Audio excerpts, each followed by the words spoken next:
All right, so good morning. So we might be biting off a little bit more than we can chew today.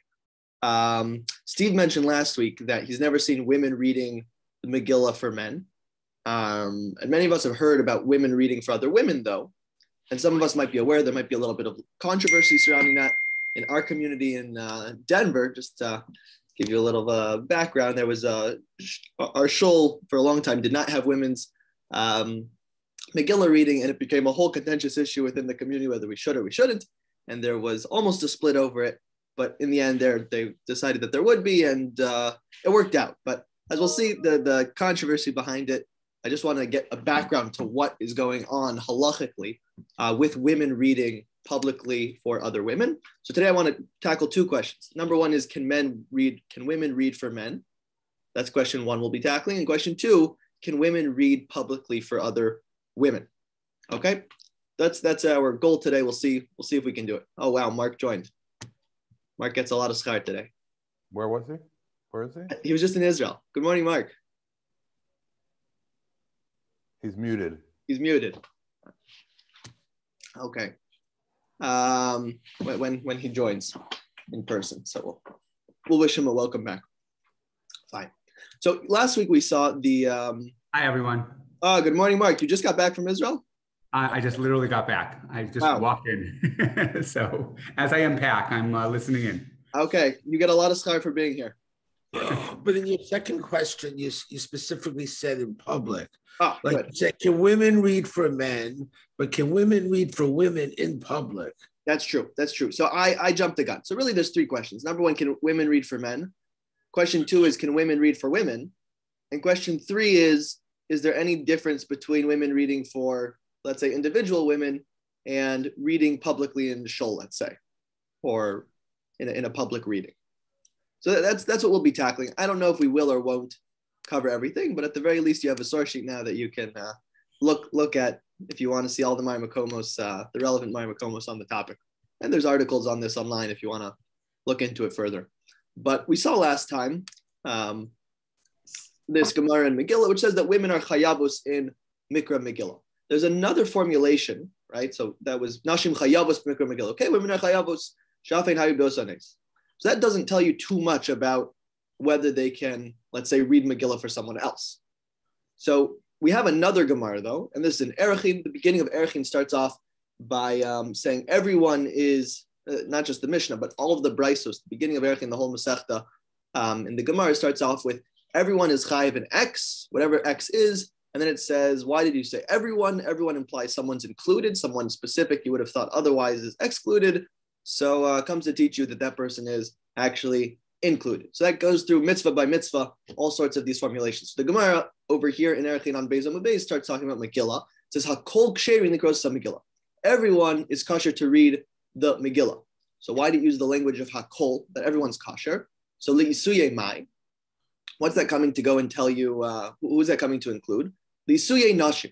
This comes to include women. And again, what are we saying? We're saying that they're ksherin likros, that they can read the Megillah, not just that they're chayavos in the Megillah. So it comes to include women. Rabbi ben Levi, Rabbi ben Levi, nashim chayavos b'mikra Megillah she'af hein hayu beosanes. So it's a very, very similar formulation to the language in Megillah that they're chayavos in mikra Megillah. But if I just had Megillah, I could have said, okay, maybe for whatever reason women can't read the Megillah. Exactly why you'd say that, maybe we'll get to.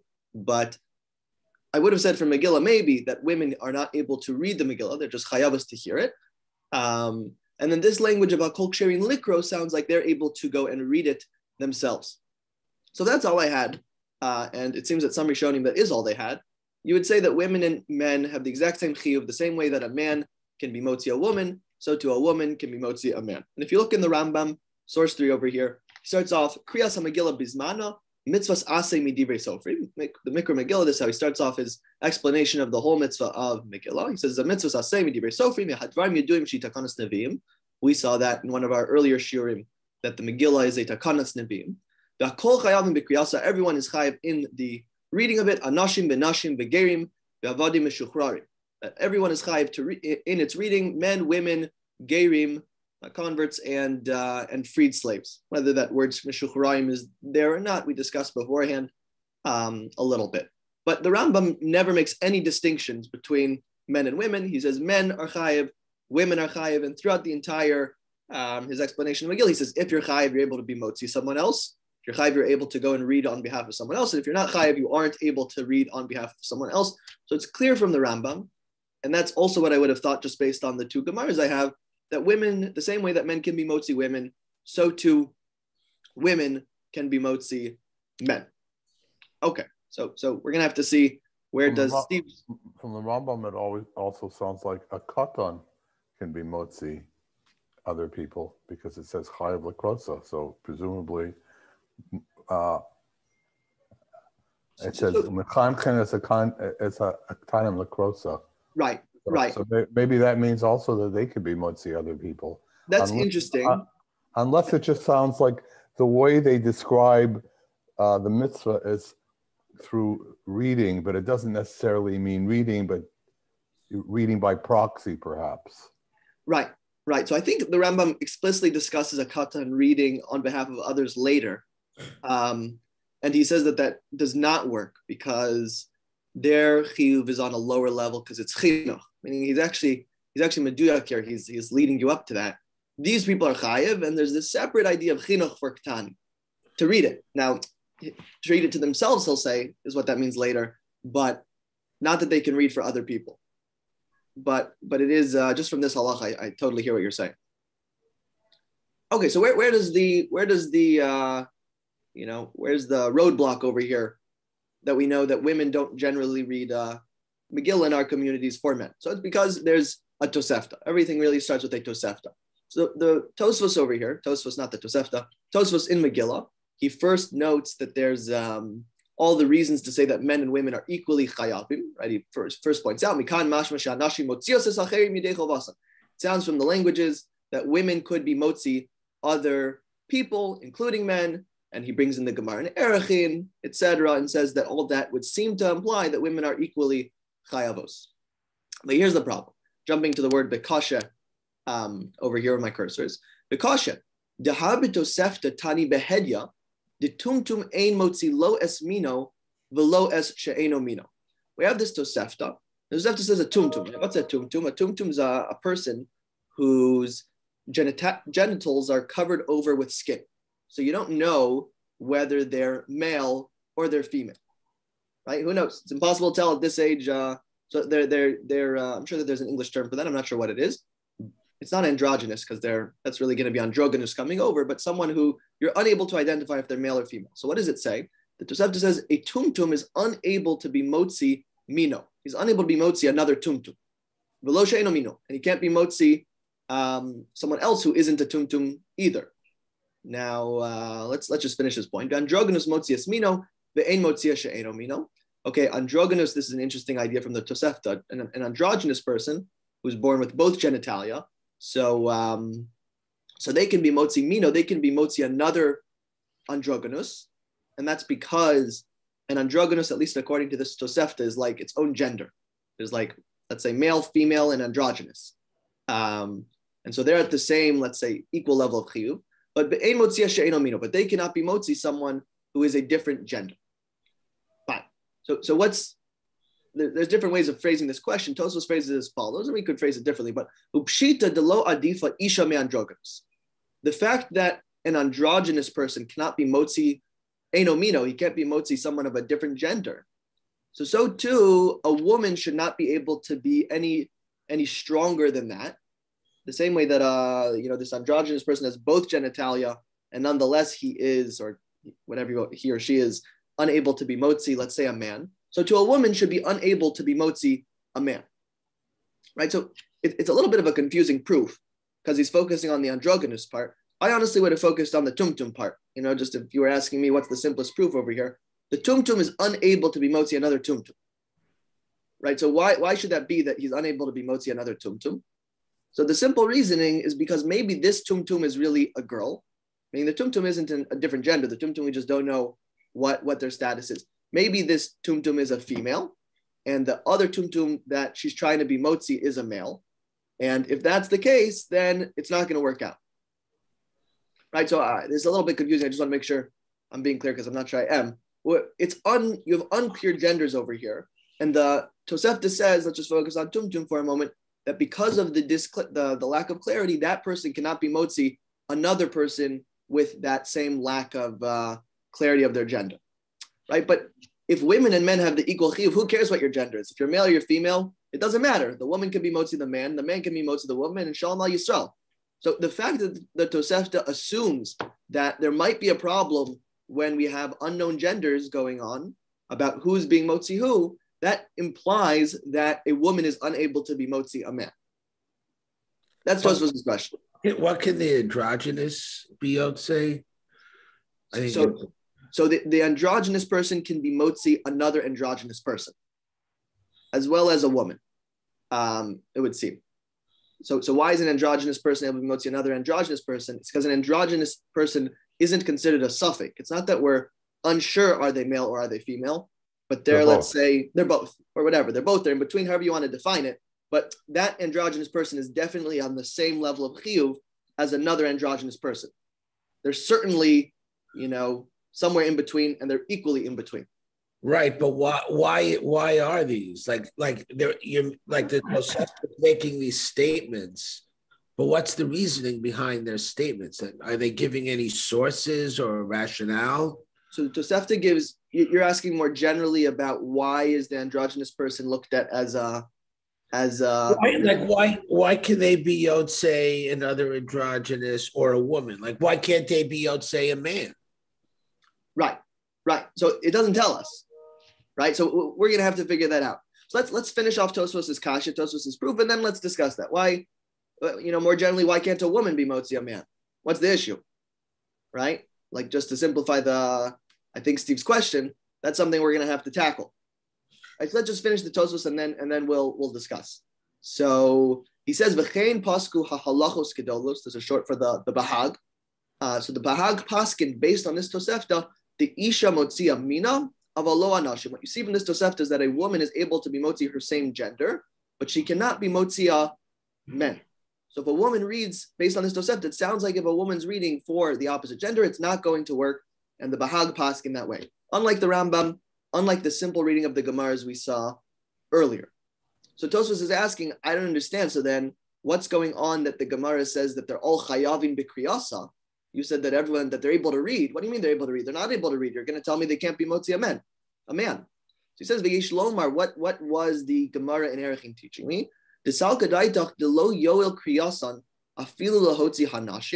I would have thought that a woman can't even be motzi another woman. So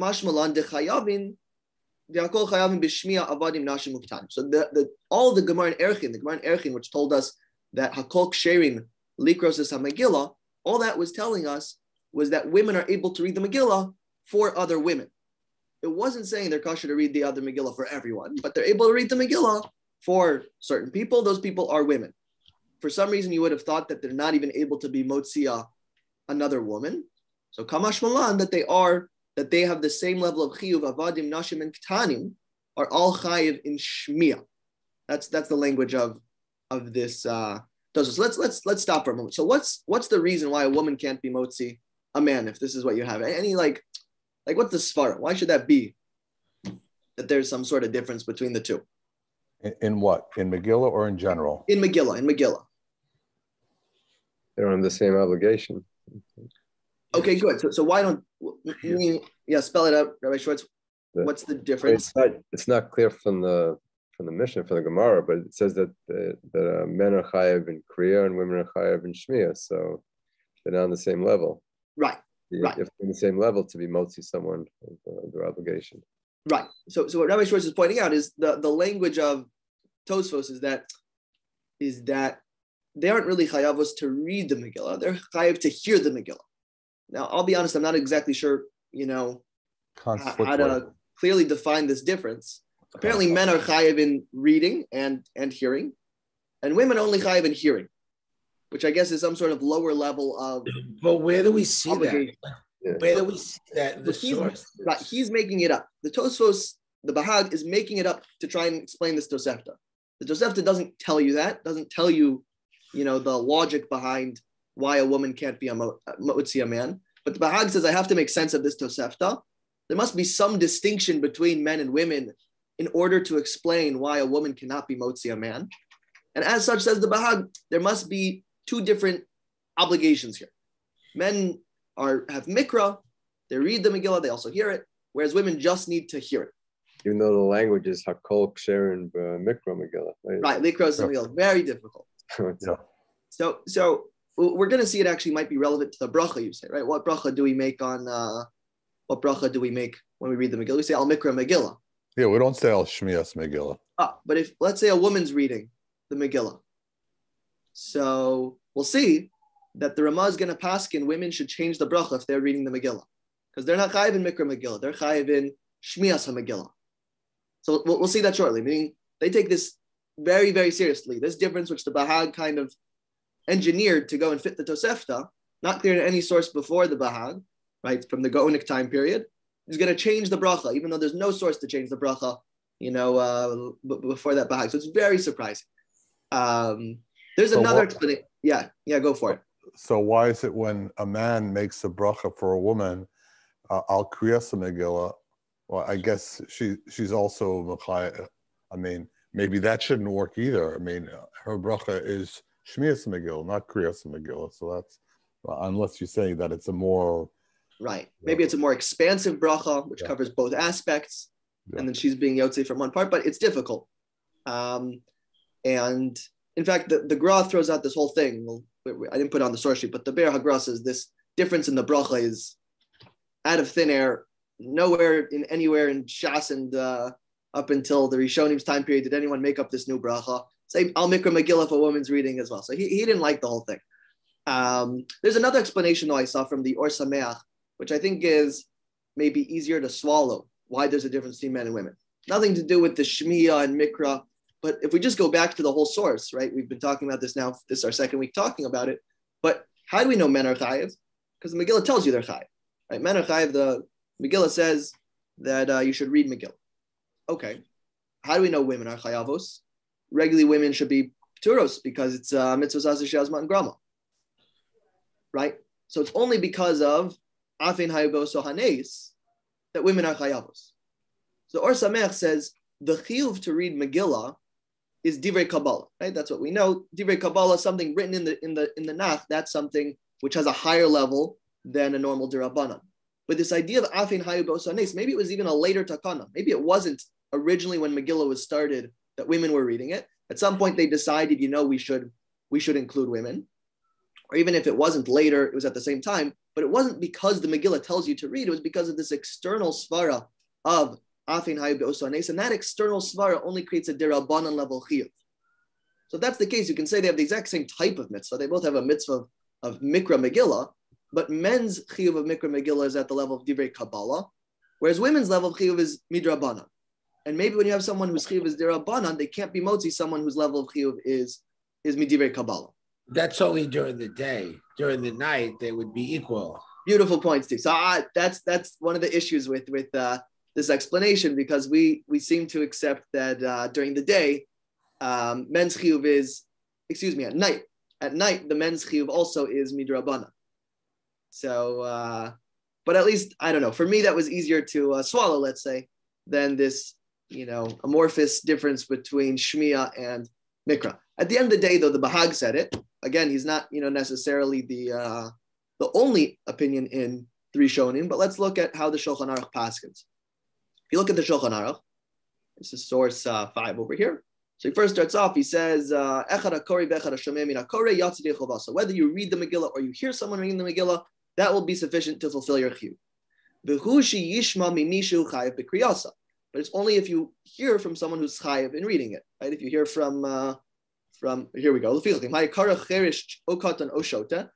if a cheresh, a deaf mute, who is pater for mitzvahs, now how exactly are they a deaf mute is a good question. I'm not sure what that means. Probably it means just a deaf person, but then I'm not sure why they're pater for mitzvahs. So I'm going to leave that as I'm not sure for the moment. Or a katan, or a shota, someone who is considered to be a lav bardas. They don't have halachic intelligence enough to be chayiv in mitzvos. So then hashomei mimenu lo yatsa. If you hear from any of these people, you will not fulfill your chiyuv of mikra Megillah. Okay, so that's all standard. Here he comes in the Shulchan Aruch, and he says v'yesh omrim. This is still the Shulchan Aruch talking. Shehanashim einan motzios as hanashim. So he doesn't say this with certainty. He says, Yesh Omrim. There is a Yesh Omrim. Right? Who's the Yesh Omrim? The Bahag. The Bahag says that women cannot be motzi men. So exactly what the opinion of the Shulchan Aruch is a little unclear. He seems to say, Stam, and before we get to a Yesh Omrim, he has the Stam, the simple, just straightforward is if you're chayav, you're able to be motzi, which sounds like the Rambam that even women could be motzi men. It says V'yesh Omrim, not that way. So there's what to discuss. Does the Shulchan Aruch accept this Bahag or not? And so if you're in a Sephardi shul, maybe people discuss if a woman could be motzi a man in some situation. I don't know if that's the case. I don't think it's the case, but maybe there's what to discuss. But if you look in the Ramah, when he starts out, he seems to equate Koreh and Shomea. Right? Echad Koreh ve'echad Shomea min Koreh. Right, so they should be equal. The question is just when he throws in this Yesh Omrim, is that saying like it's a minority opinion? Or is he saying, hey, by the way, I haven't discussed this yet, but maybe there's a difference between women and men? Like the Pri Megadim thinks he didn't mean to say, he meant to paskin this way, which is just an interesting point, because regularly if you have a Stam and a Yesh Omrim, then we say the Yesh Omrim is the minority rejected opinion. But there's discussion about what exactly the Shulchan Aruch intended with this formulation. What comes along the Ramah, and this is what we were referring to a moment ago, V'yesh Omrim im ha'isha kor ale atzma mivareches. There's a Yesh Omrim, and when the Ramah says Yesh Omrim, he always means this is how Ashkenazim should paskin. The Yesh Omrim, that if a woman reads it to herself, let's say she's just being Motzia herself, she knows how to read Megillah, so then she makes the following bracha, Mivareches lishmoa Megillah.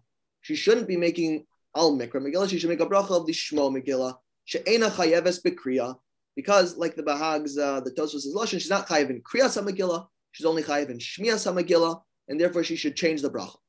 Right, so everyone points out it's clear as day. The Ramah's changing the bracha.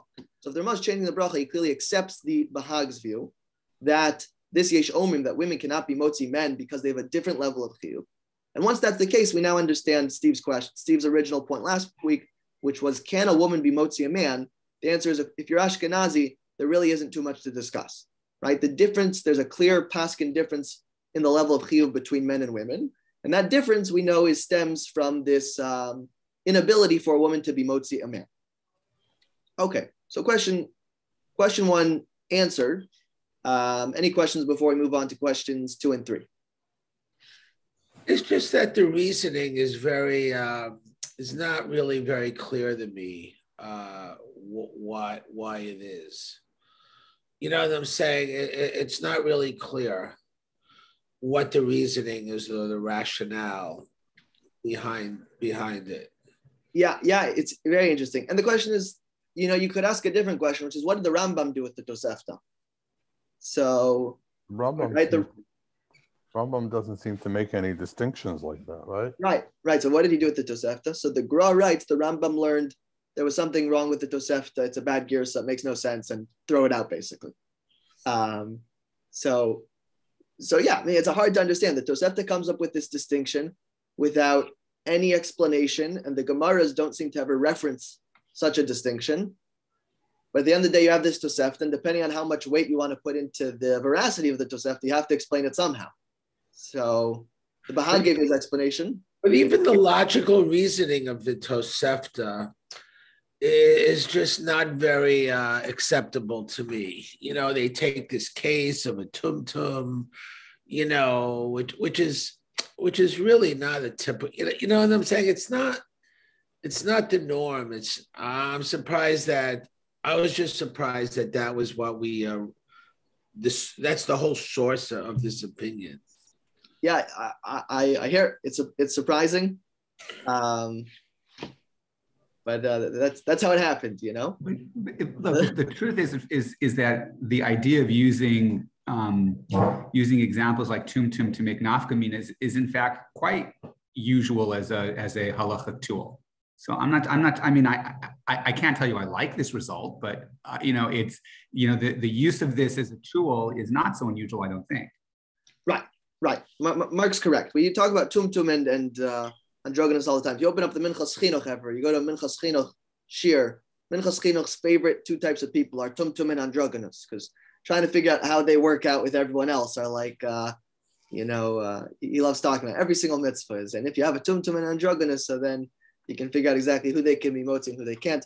it's just interesting because it starts off with a tumtum and it never even talks about women explicitly. Like it takes as an assumption that a woman can't be motzi a man. And now let's talk about, let's apply that now to tumtum and androgynous. So it's very interesting. I don't have all the answers. I still like the reasoning of the difference between Derabanan and Divrei Kabbalah. Like Steve pointed out, that's really only going to answer us for the daytime reading, but for the nighttime reading, that's still hard to understand why there's this distinction, considering we consider even the nighttime reading Derabanan for men. So we can be left with a question. If anyone has answers, send on the email list. Okay, so question 2. Right, so we talked about women being motzia men. They can motzios men. Question 2 is, can they be motzi another woman? And question 3 is, can they be motzi a large group of women? So maybe let's tackle question 2. Question 2 seemed explicit from all the sources we've seen so far that for sure they could be motzi other women, right? You're going to tell me they can't be motzi men. Maybe there's this difference in chiyuv, but it said hakol ksherin likros, right? Everyone can read it. We said, it doesn't mean women can read, maybe not for men, but they can still read for women, right? So it seems like what could possibly be the issue? But there is one Mari Makom which is difficult to grapple with. There's this Magen Avram. The Magen Avram is quoting a Zohar. He calls the Midrash HaNe'elam. The Magen Avram at the beginning of, not the beginning, but near the beginning of Tav Reish Peites, he says, with regards to women reading, Midrash HaNe'elam Rus. So I don't understand exactly how the Zohar Chadash works, but the Magen Avram calls it the Midrash HaNe'elam, and others refer to it as the Zohar Chadash. I don't know the first thing about these things, but whatever it is, there is this Mari Malkum which says, Kasav delo tikrola atzma. A woman shouldn't even read for herself. Rak tishma meha anashim. Women should never read even to themselves, and certainly they shouldn't read to other women. They should only ever hear from men. Now, like we said, that is incredibly difficult. What could possibly be the reasoning for that? You're going to tell me she can't be motzia her own, she can't be yotzei her own chiyuv through reading? So it's very unclear. The Be'er Halacha thinks he misunderstood the Zohar. I didn't even look at the Zohar because I don't claim to know how to read Zohar. But the Be'er Halacha, the Gra, both think that this Magen Avram is a misunderstanding of the Zohar Chadash, and very, very few poskim bring this up in the discussion about women reading laning. So that was kind of more, it's more of a straw man, just an interesting Mari Makom over here. This Magen Avram thinks a woman shouldn't even read to herself. Maybe it's a Kabbalistic idea, but the Gemara seemed pretty clear a woman can read to herself. So let's call question 2 answered, right? A woman can read to herself and she can read to her friend, the other woman. So let's now tackle question 3 in the next 15 minutes we have, which is there any issue with a woman reading publicly for other women, right? So again, you'll find differences along different communal lines. So is there any source for such a distinction between a woman reading for a single other woman and a woman reading publicly for, all the women who couldn't hear Megillah earlier or who want to have a women's Megillah reading? What do you mean publicly? Like is 5 women in someone's house publicly? And I'm saying, like, how do you define publicly? Right. As opposed to just reading for another woman privately. Like, how do you define publicly, privately? Good question. So I guess it also depends what side of the so-called political spectrum you are on, right? I mean, 10 women to some people is considered a minyan. And I guess for some people, 10 women is just like 10 women, has no status as a minyan. So, right. So in Megillah, there's machlokas haposkim whether women count towards, let's say, a minyan. Because if you say women are chayavos, so maybe women aren't chayavos in tefillah b'tzibur, but if they're chayavos in Megillah, so maybe that you can count women towards a minyan. We end up asking that we don't count women towards a minyan, but maybe that's because we don't want to have a mixing count as a mixture of men and women together to make a minyan. But women alone, there's a separate discussion of whether 10 women alone constitutes a minyan if it's a women's only Megillah reading. So what we're talking about, I think, is when you have a minyan of women. If you have, now that you don't see that too many other contexts, but when you have a minyan of women, then that's considered, let's say, a public reading. Okay. And we're going to be analyzing the halachos here. I'm not going to pretend that there aren't what you might call meta halachic issues involved in some of this discussion. You know, depending on your view towards a lot of different social issues, you might take a different stance. But this is a halacha shir. This is not a. I'm not qualified to even talk in that area. So you'll find if you find people getting all upset about this, it might not be because of the strict halachic sources, but let's at least see what's going on in terms of the Rishonim, halacha, etc. Fine. So we'll skip sources 7 and 8. Those really don't inform us too much. There's basically one Tosfos. There's one Tosfos in Sukkah, which is hard to understand. Tosfos is trying to determine, are women chayavos in Birkas Hamazon mideoraisa or midrabanan? Right. So let's actually give a little bit of background here. In Brachos, there's a question: are women chayavos in Birkas Hamazon mideoraisa or only midrabanan? Why would they only be chayavos midrabanan? Because the text of benching requires us to say al brischa shechasamta bivsarenu. It says that you have to mention the bris milah, and women don't have a bris milah. Or as other Rishonim say that ala aretz hatova shenasan lach, that we're thinking for the land, and women did not acquire a portion of the land. They didn't inherit the land directly. Wherever they marry, they gain that portion, but they don't inherit directly any land. But for whatever reason, there's. But on the flip side, we have achalti, savati, barachti. So. Right. So that's meaning the fundamental chiyuv of saying thank you for the food should apply. Why should that be any different? But some of the things which are required, if you skip those words, if you skip the words Valbrischa Shechasam Tabib Sarenu, the Gemara says you're not Yotzei benching. So there are certain elements of benching which are necessary, which women aren't really shayeches to, which aren't shayachos to. So Gemara in Brachos has this discussion, and the Gemara ends up unresolved. The question of whether women are chayavos midiorais or midrabanan is, at least in the Gemara and Yibayad lo ifshita, the question is unresolved. So it could be an interesting topic for a different shiur as to how the concept of bris can't, by definition, include women, because you don't have any continuity of bris without, there at least being women around at some level. You're saying if we don't have women, we don't have children? Yeah, exactly. So the notion that a bris continues generationally, definitionally, can only exist because there are women. So, to exclude them from that element is problematic. But we'll save that one for another day. No, absolutely, right. Meaning, no one's saying that they're not part of the brisim of Klal Yisrael, but the bris milah, the bris shechasamta bivsarenu. So we're only cutting off skin from one of the genders, not the other. So we'll save it for another share, like you said, Mark. Okay, so in that context, Tosfos has an issue, because there is, once again, I believe, a Tosefta, and this Tosefta gives Tosfos a little bit of struggle.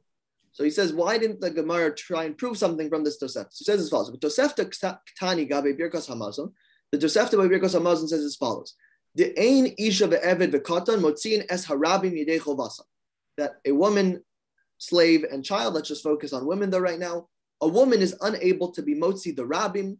Let's just translate that as the public benching. She can't just read benching to be motzi everyone else.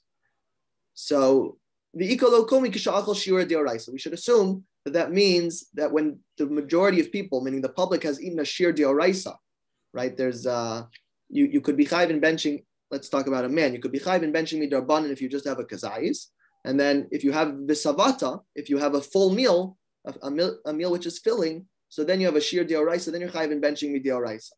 So so we have a case that a woman's unable to be motzi everyone else when they are chayiv mideoraisa. So Tosfos asks, why can't you prove from there that women are not chayavos mideoraisa? That should seem to imply if a woman cannot be motzi, let's say men, then doesn't that tell you that they're not chayavos mideoraisa? So he says no. Don't tell me from there that women are therefore only chayavos midrabanan. The Dilma chayavos deoraisa, you could say they are chayavos mideoraisa. Elakevan de'ein mitzdarfos lezimun, since they aren't mitzdarfos, they cannot create a zimun with the men. Kididnan b'perek shlosha sha'achlu ein motzios, since they can't make a zimun with these with let's say the 10 men, so therefore they're unable to be motzi those 10 men. Afal pisha ish motziyan, and even though a man can be motzi women, shiny ish. Here's the meaning. You should say on the reverse. that, okay, if women aren't part of the zimun, and you're telling me that excludes them from being motzi men, then why is a man able to be motzi a woman? Say they're unable to be motzi each other. Only those who are able to be part of the zimun are shaykh to each other. So he says, okay, so then why is a man able to be motzi a woman? Afal pisha ish motzian. How come a man then could be motzi women? Shiny ish. Here's a language which I wasn't sure what to do with until I saw the Tosfos Harosh. Techashiv tfei. Anyone want to translate techashiv tfei for me? I'll leave the hard questions for everyone else. More important. Yeah, so it literally means more important. I was glad to see the Tosfos Harosh, which we'll see shortly, when he translates this Tosfos. So he throws in two words which are very helpful. He says the chashivi tfei. They're more. I mean, use the word chashuv over here. Shechayavim b'chol hamitzvos. It's not something inherent to men and women that one are more important than the other. But the same way that we say shalo asani isha because we're happy that we're chayiv in more mitzvos. So too, there's maybe a higher level in mitzvos because we're chayiv in all mitzvos. I'll be honest, I still don't understand this. But Tosfos Harosh emphasizes that there's this distinction between men and women. That although you could say women cannot be motzi men because of the fact that they are not part of the zimun, still men could be motzi women because of this higher mitzvah obligation. Okay, I'm not going to jump into that because that's really not our discussion. I don't understand it completely. Inami mishum de rabim zila behu milsa. A different answer. Maybe it's because if a woman is motzi the rabim, that's zila behu milsa. That's unbefitting. It's hard to translate what these words mean. It's unbefitting for a tzibor to be yotze through a woman. I guess the idea is that, from Chazal's eyes, women are supposed to have maybe a more private lifestyle than the men, or maybe it's that men are. It looks bad if a man who's chayiv in Talmud Torah can't be motzi himself, and they have to rely on someone who's not chayiv in Talmud Torah to go and be motzi them. So what the zilzul is a little unclear, but it's unbefitting of a community to be yotze through, to need a woman in order to be yotze their chiyuv. And that's talking about all in the context of benching. So maybe my Talmud Torah thing wasn't the best, but if people are chayiv in Talmud Torah, they should know how to bench for themselves. It's a sad state when no one in the room can bench, besides for the woman who regularly doesn't get as much education as the men. It looks bad on the tzibur. And then he brings a proof to this concept, and here's where really it all comes in. Because Megillah, we know women are chayavos in it. Upirish behalachos gedolos de'ein nashim motzios es harabim midei chovason b'Megillah. We know women are chayavos in Megillah, and the Bahag says that women cannot be motzi the rabim, their chiyuv, in Megillah. Okay, so I'd ask, there's a lot to process over here, but since I'm noticing we only have 5 minutes, let me just focus in on the issue here. The Tosfos throws in at the end. He's trying to explain Birkos Hamazon, why a woman cannot be motzi a man, and he says maybe this is specific to the fact that there's a tzibor over here, that a woman cannot be motzi a tzibor because of this zila behu milsa. And he says the same thing is true by Megillah, that women cannot be motzi de rabim yidei chavasim in Megillah because of this zila behu milsa. So there's two ways to understand what this means. Does this mean anytime you have a tzibor, men, let's say even a tzibor of women, it's inappropriate for a woman to be motzi that tzibor? Or what I would think is the more simple explanation, that women shouldn't be motzi the rabim when the rabim is is a bunch of men, right? Specifically for the reasons we explained, that if men who regularly are more educated are unable to be motzi themselves, it looks bad on them. It's a statement on the community if they need to rely on someone who regularly is less educated than the men. So that's what I would have said. But the Korban Nesanel over here, the Korban Nesanel is a German commentary on the Rosh, one of the main commentaries on the Rosh. It was written by Rav Nesanel Weil in the 1700s. But he learns Tosfos as follows, like the bold says, Hainu she'ein isha motzia nashim rabos yedei chovason mishum dezila behu milsa. A woman is not able to be motzi nashim rabos. They can't even motzi other women, 10 other women, because it's a zilzul. I don't understand what the zilzul is exactly, but it's inappropriate for a woman to be motzi a group of 10 or more people, even if those 10 or more people are women. That's how the Korban Nesanel reads it. And if you look at the Sharat Zion, the Sharat Zion's the Mishnah Brura's, it's written by the Mishnah Brura at the bottom of the page of the Mishnah Brura. He quotes this. He says, Aval lenashim rabos eina isha motzi. The Mishnah Brura says a woman should not be motzi a large group of other women. Dezila behu milsa. Now, who does he quote? He doesn't quote Tosfos because it's very not clear in Tosfos. He says it's the Korban Nesanel b'shem Tosfos. Right? He's very careful about how he quotes it. I know it's not clear in Tosfos, but the Korban Nesanel understands Tosfos that way. Right? So what do you have over here? You have, if you look in the Mishnah Berurah, can a woman be motzi a group of people? Mishnah Berurah is clear that a woman cannot be motzi a large group of other women based on this Korban Nesanel's read of Tosfos. Now, that read of Tosfos is debatable at least. And if you look at the Tosfos Harush, again, the Tosfos Harush is really just another writing of the Tosfos. The Tosfos manuscripts we have are the writings of one Tosafist, and there are a bunch of different versions written by different Tosafists, all trying to get to the same point. So the way the Tosfos Harush writes it, written by the Rush, is that he says the exact same Tosfos over. He says, "Inami zila b'hu milsa be'anashim sheyotzium nashim."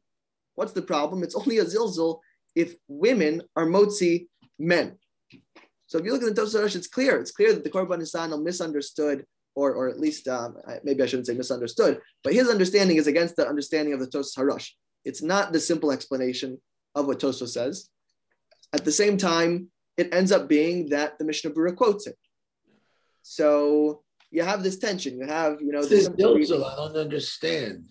What's the zilzul on women being yotzei other women? The whole zilzul is that it doesn't look good for men if a woman is being yotzei them because they're chiyuv in Talmud Torah and they don't know how to read. It looks bad that they don't know how to do it for themselves.